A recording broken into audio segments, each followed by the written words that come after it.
मित्रांनो, पिंकीचा विजय असो या मालिकेच्या आजच्या भागामध्ये पिंकी सुरेखाला म्हणते, सुरेखा मावशी हे पहा, संग्राम भाऊजींनी नाही तर तुम्ही त्यांना धोका दिलाय.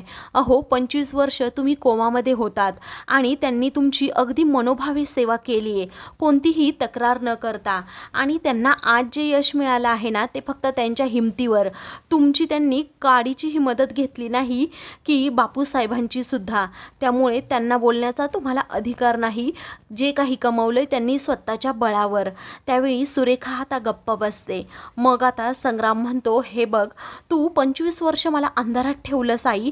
अगं पिंकी बरोबर बोलतीये, ज्यांना काहीतरी करून दाखवायचं असतं ना, त्यांना कुणाच्याही कुबड्याची गरज नसते. अंगामध्ये फक्त धमक लागते, काहीतरी करून दाखवण्याची आग लागते. तू काय केलंस ग?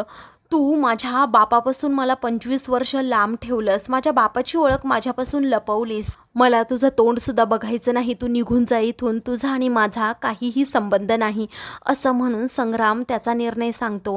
ही छबी म्हणते, सुरेखा मावशी, अगं तुझ्यामुळे या घरामध्ये खूप कलह निर्माण झाले, वाद वाढलेत. अगं तुला तर मावशी म्हणायची सुद्धा मला लाज वाटतीये. त्यावेळी सत्या म्हणतो, पाहिलं का आई, तू कोणत्या बाईच्या नादी लागली होतीस ग, या बाईच्या. त्यावेळी चित्रा म्हणते की मला सुद्धा असंच दागिन्यांचं आमिष दाखवलं होतं आणि वश करण्याचा प्रयत्न केला होता. मग सत्या म्हणतो, हो असं आहे ना, मग परत कर ते दागिने. त्यावेळी हावरट चित्रा म्हणते, अहो असे भेटवस्तू केलेले वस्तू पुन्हा देतात का, दागिने पुन्हा देतात का कधी. सर्वजण लालची चित्राकडे पाहतच राहतात. त्यावेळी सत्या म्हणतो, मी तुला काय म्हटलोय, परत करते दागिने. मग आता चित्रा म्हणते, अहो ती लक्ष्मी असते. सत्या म्हणतो, मी तुला सांगत नाहीये, परत कर म्हणतो. आता चित्राचा नाईलाज होतो, त्यामुळे ती आता बोटात असणारी अंगठी पटकन सुशिलाला देत म्हणते की आई साहेब, सध्या एवढंच आहे माझ्याकडे. तेव्हा सुशिला म्हणते, झालं ना तुझं आता मिरवून झालं ना, असं म्हणून ती सुरेखाला म्हणते, ए उचल ती अंगठी आणि निघ इथून, बाहेरचा रस्ता पकड पर. संग्राम आता नाराजच होतो आणि म्हणतो की आई तू अशी का वागलीस. अगं दैवत म्हणून मी तुझ्याकडे आयुष्यभर पाहिलं होतं आणि तुलाच मी देव मानलं होतं. तू खरंच इथून निघून जा, मला तुझं तोंडसुद्धा पाहायचं नाही आहे आता, कारण तू मला धोका दिलाय. त्यावेळी सुशिला म्हणते, नाही मी तिला असं जाऊ देणार नाही, कारण अख्ख्या पंचायतीसमोर सगळ्या गावासमोर हिने माझी नाचक्की केली होती आणि साहेबांची बायको म्हणून या घरात आली होती. या घाटवाडीच्या मुलीने पंचायत भरवली होती आणि अख्ख्या गावासमोर तिला मला या घरात घ्यायला लावलं होतं. तसंच ए मुली, उद्यासुद्धा पंचायत भरवायची आणि हिचं कारस्थान अख्ख्या जगासमोर मांडायचं आणि मग हिला इथून घालवायची. तेव्हा आता सर्वजण सुशिलाकडे पाहू लागतात. पुढे सुशिला म्हणते, उद्या पंचायत भरली पाहिजे, म्हणजे भरलीच पाहिजे, कारण मला हिच्या पापांचा पाडा आता वाचून दाखवायचा आहे. तू पाप करण्या अगोदर तुझे हात पाय असे थरथरलेच पाहिजे बघ सुरेखा.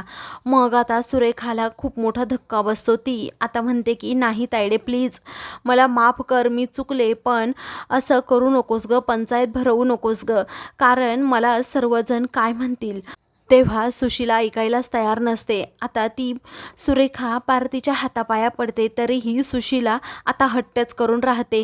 मग आता न्याय मिळवण्यासाठी पिंकीसुद्धा म्हणते की हो सासूबाई, तुमचं बरोबर आहे. अहो भर पंचायतीमध्ये तुमचा हक्क यांनी हिरावून घेतला आणि बापूसाहेबांना स्वतःच्या वशमध्ये केलं. आता त्याच पंचायतीमध्ये सासूबाई तुमचा हक्क तुम्हाला परत मिळवून मी देणारच. बापूसाहेबांवर जे काही खोटे नाटे आरोप केले होते ते हाणून पाडणं गरजेचं आहे. त्याचबरोबर शांताराम काका हे संग्राम भाऊजींचे खरे पिता आहेत, ही ओळख सुद्धा सर्वांना मला आता करून द्यायची. तेव्हा आता मनातल्या मनात सुशिला विचार करते, उद्या अख्ख्या गावासमोर हिला गाढवावर बसवते आणि हिची धिंडच काढते, हिच्याकडे मी आता पाहतेच, असं म्हणून सुशिला सुरेखाला आता पार बदनाम करण्याची जणू शपथच घेते. दुसऱ्या दिवशी बरोबर 10 वाजता आता पंचायत भरली जाते, ते पण सरकार वाड्यात. मग आता सुरेखा देखील तेथे आलेली असते. बापूसाहेब येतात, सर्वजण उठून उभे राहतात. तिला मात्र आता बापूसाहेबांबरोबरच असते. ही पंच उठतात आणि सर्वांना सांगतात की काही दिवसांपूर्वी सरपंच पिंकी धोंडे पाटील यांनी एक सभा भरवली होती आणि त्या सभेमध्ये सुरेखांविषयी आणि बापूसाहेबांनी त्यांना हक्क देण्याविषयी सगळं काही आपल्याला सांगितलं होतं. त्या दोघांच्या नात्याबद्दल सुद्धा आज सुद्धा आता इथे एक पंचायत भरली आहे, त्याचा कारभार सरपंच मॅडम सांभाळतील, असं म्हणून ते पंच खाली बसतात. पिंकी आता उठते आणि म्हणते, गावकऱ्यांनो, काही दिवसांपूर्वी अशीच एक पंचायत मी भरवली होती.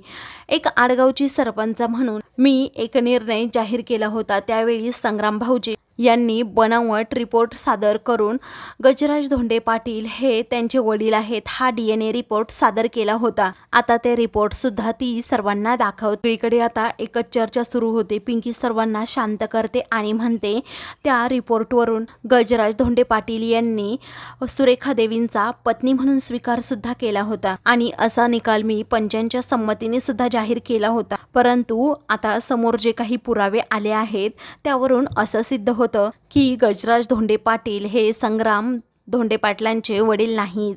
शांताराम जगदाळे हे त्यांचे खरे पिता आहेत. जी कबुली स्वतः सुरेखाजींनी दिली आहे. आता पिंकी सुरेखाला विचारते, सुरेखाजी तुम्हाला याबद्दल काही बोलायचंय का? सुरेखा गप्पच असते, ती काहीही बोलत नाही. मग आता ही वेळ येईल हे मला माहीत होतं म्हणून मी संग्राम भाऊजी त्याचबरोबर शांताराम काकांचे रिपोर्ट हे अगोदरच मागवून ठेवले आहेत. आता पिंकीने सुरेखाची चांगलीच कोंडी केलेली असते, बोलायला जागाच ठेवलेली नसते. त्यामुळे सर्वजण पिंकीवर अगदी खुशच होतात. तर सर्वजण आता रिपोर्ट पाहू लागतात. तर पिंकी म्हणते या रिपोर्टवरून शांताराम जगदाळे हे संग्राम जगदाळे यांचे वडील आहेत याची ओळख पडते. दोन्ही पक्षांना आपापली बाजू मांडण्याची संधी दिली जाईल असं म्हणून पिंकी शांताराम काकांना पुढे बोलवते. शांताराम हे पुढे येतात आणि म्हणतात मी शांताराम जगदाळे. मी अगदी साधा सरळ एक ट्रक ड्रायव्हर होतो. जे पोटात हात असं माझं नेहमी असायचं. कटकारस्थान असतं ते मला काही माहीत नाही. पण ही सुरेखा जातीनेच आणि अगोदरपासून खूप चलाक आणि धूर्त होती. तेव्हा सुरेखाचा चेहराच पडतो. संग्रामला आता खूप वाईट वाटत असतं पण त्याचाही नाईलाज होतो. पुढे आता शांताराम काका सांगू लागतात माझ्या मुलाची आई होणार असून कशा प्रकारे गजराजला तिने गुंडाळलं आणि त्याच्याच मुलाची आई होणार हे सत्य त्याच्यासमोर ठेवलं. हे सगळं काही सुरेखाने खोटेपणाने जमवून आणलं. गजराज धोंडे पाटलाबरोबर गोड बोलून या बाईने मला खडी फोडायला कायमचं पाठवलं. माझ्यावर खोटे आरोप करून माझ्या मुलाला माझ्यापासून कायमचं तिने तोडलं. माझं अख्खं आयुष्य उद्ध्वस्त झालं. माझ्यावर खूप मोठा अन्याय झालाय. आता मला न्याय हवाय अशी ते हात जोडून विनंती करू लागतात. तेव्हा पंच आता ते निर्णय देऊ लागतात. मग आता पिंकी तेवढ्यात उठते आणि म्हणते आता मी गजराज धोंडे पाटलांना विनंती करते की त्यांनी त्यांचं स्टेटमेंट द्यावं. बापूसाहेब आता क्षणातच उठतात आणि म्हणतात पंच हो, हे पहा सुरेखा देवींनी जशी या शांतारामची फसवणूक केली तशी माझी सुद्धा फसवणूक केली आहे. ती म्हणजे संग्राम हा माझा मुलगा आहे असं तिने मला सांगितलं. पण नियतीने हिला शिक्षा केलीच. कारण ही कोमामध्ये अनेक वर्ष गेली. कोमामधून जेव्हा बाहेर आली तेव्हा तिने माझा संसार मोडण्याचं स्वप्न पाहिलं आणि ते देखील करण्याचा प्रयत्न केला आणि खोटे पुरावे देऊनच तिने हे सगळं काही केलं आणि हा पूर्णपणे गुन्हा आहे. आता मी पंचांना हेच सांगतोय की तिला योग्य ती शिक्षा द्यावी. त्यावेळी आता सर्वजण आपापसात कुजबुजू लागतात. सुरेखा विरोधात बोलू लागतात. हे पाहून आता सुशीला चित्राकडे नजर करते तर चित्रा आता तेथून जाते. मग आता पिंकी सर्वांना गप्प करत म्हणते की शांत बसा सर्वांनी असं म्हणून ती सुरेखाला सुद्धा बोलण्याची एक संधी देते. तेव्हा सुरेखा म्हणते मी काय बोलणार आहे कारण माझ्याकडे बोलण्यासारखं काही राहिलेलं नाही. मी फक्त सर्वांची माफी मागू शकते असं म्हणून ती आता सर्वांसमोर हात जोडते. मनातल्या मनात आता सुशीला विचार करते की झाली हिची नाटकं आता सुरू. कारण सिनेमात गेली असती ना खरंच मोठी नटी झाली असती. ही काय बोलणार आहे, हिची नाटकं तर अशीच सुरू राहणार असं म्हणून ती खूप रागात सुरेखाकडे पाहू लागते.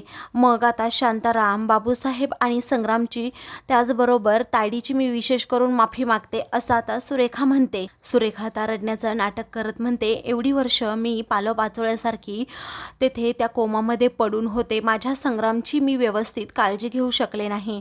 पंचसाहेब आता तुम्ही सांगा मी हे नाटक केलं ठीक आहे. मी सरकारांची दुसरी बायकोच म्हणून राहिले. कधीही मला पहिल्या बायकोचा हक्क मिळाला नाही.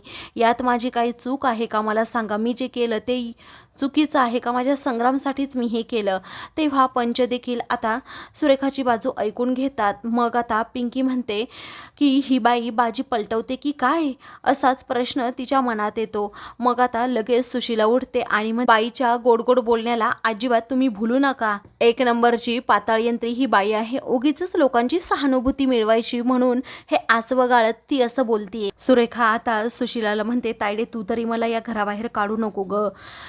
तायडे, मी एका कोपऱ्यात पडून राहीन, पण हे घर माझ्यापासून तू हिरावून घेऊ नकोस, कारण मला माफ कर, असं म्हणून सुरेखा आता तिची माफी मागत असते. त्यावेळी आता रडतच सुरेखा म्हणते, पंच, तुम्ही सुद्धा तुमचा निर्णय अजून दिलेला नाही आहे, असं म्हणून ती त्यांना तो निर्णय विचारत असते. सर्वजण मात्र आता गप्प असतात. तर सुरेखा म्हणते, शांतारामला त्याचा मुलगा मिळेन, पण 9 महिने मी या संग्रामला पोटात वाढवले, मग या आईच्या वेदना मी सांगायच्या कुणाला? आणि तसं पाहिलं तर सरकारांनी माझा वापर करून त्यांच्या संसारात आणि आयुष्यात खरंच खूप खुश आहेत. मग फक्त मी एक बाई आहे म्हणून ही शिक्षा सगळी मलाच का? चूक त्यांची नाही आहे का? मग तायडीला सुद्धा चूक फक्त माझी एकटीचीच दिसतीये, आणि तिचा नवरा आहे म्हणून तिने त्यांना लगेच माफ करून पण टाकलं, असं म्हणून सुरेखा स्वतःची बाजू आता सेफ करत असते. पिंकीच्या ही गोष्ट लक्षात येते. ती म्हणते, बस करायचं हे सुरेखा मावशी आता, आणि बाई असून एक विक्टिम कार्ड वापरण्याचं बंद करा. अहो, तुम्हाला जे भोगायला लागलंय ना, ते फक्त तुमच्यामुळेच तुम्हाला भोगावं लागलंय, कारण स्वतःच्या बहिणीच्या संसारावर तुम्ही डोळा ठेवलात. अहो, गजराज धोंडे पाटलांना तुम्ही भुलवलं आणि शांताराम जगदाळे यांना तुम्ही नादी लावलं. तुम्ही तर त्यांचा फक्त वापरच केला आहे. गजराज धोंडे पाटलांची यामध्ये चूक आहे, पण स्वतःच्या बहिणीचा तुमच्या डोळ्यादेखत संसार मोडतोय ही गोष्ट माहीत असूनही तुम्हाला त्यांना समजावता नाही आलं का? की फक्त तुम्ही स्वार्थी विचार केलात, असं म्हणून पिंकी आता तिला चांगलंच सुनावते आणि सर्व पंचांसमोर, गावकऱ्यांसमोर सुरेखा नक्की काय आहे, काय लायकीची आहे हे दाखवून देते. तुम्हाला तर श्रीमंतीत लोळण्याची संधी मिळतीये हे पाहून तुम्ही तुमच्या मुलाचा वापर केलात आणि गजराज धोंडे पाटलांचं ते मूल आहेत असं सर्वांना सांगितले अशी असते का? असं म्हणून पिंकी आता सुरेखाला, म्हणून सुरेखा किती कारस्थानी आहे हे पिंकी सर्वांनाच सांगते. मित्रांनो, पुढील भागामध्ये सुरेखाची बॅग घेऊन पिंकी म्हणते, आता इथून निघायचं अगोदर, आणि मी माझं चॅलेंज आता पूर्णसुद्धा केलंय. त्यावेळी आता मी तिला अशी जाऊ देणार नाही. गळ्यात चपलांचा हार, गाढवावरून धिंड हिची काढणारच, असं आता जेव्हा सुशीला म्हणते तेव्हा ती तो चपलांचा हार सुद्धा घेऊन येते. पिंकी आता सुशीलाकडे पाहतच राहते. तर सुरेखाला धक्काच बसतो. अशाच मालिकेंचे पुढील भाग पाहण्यासाठी चॅनलला सबस्क्राईब करा.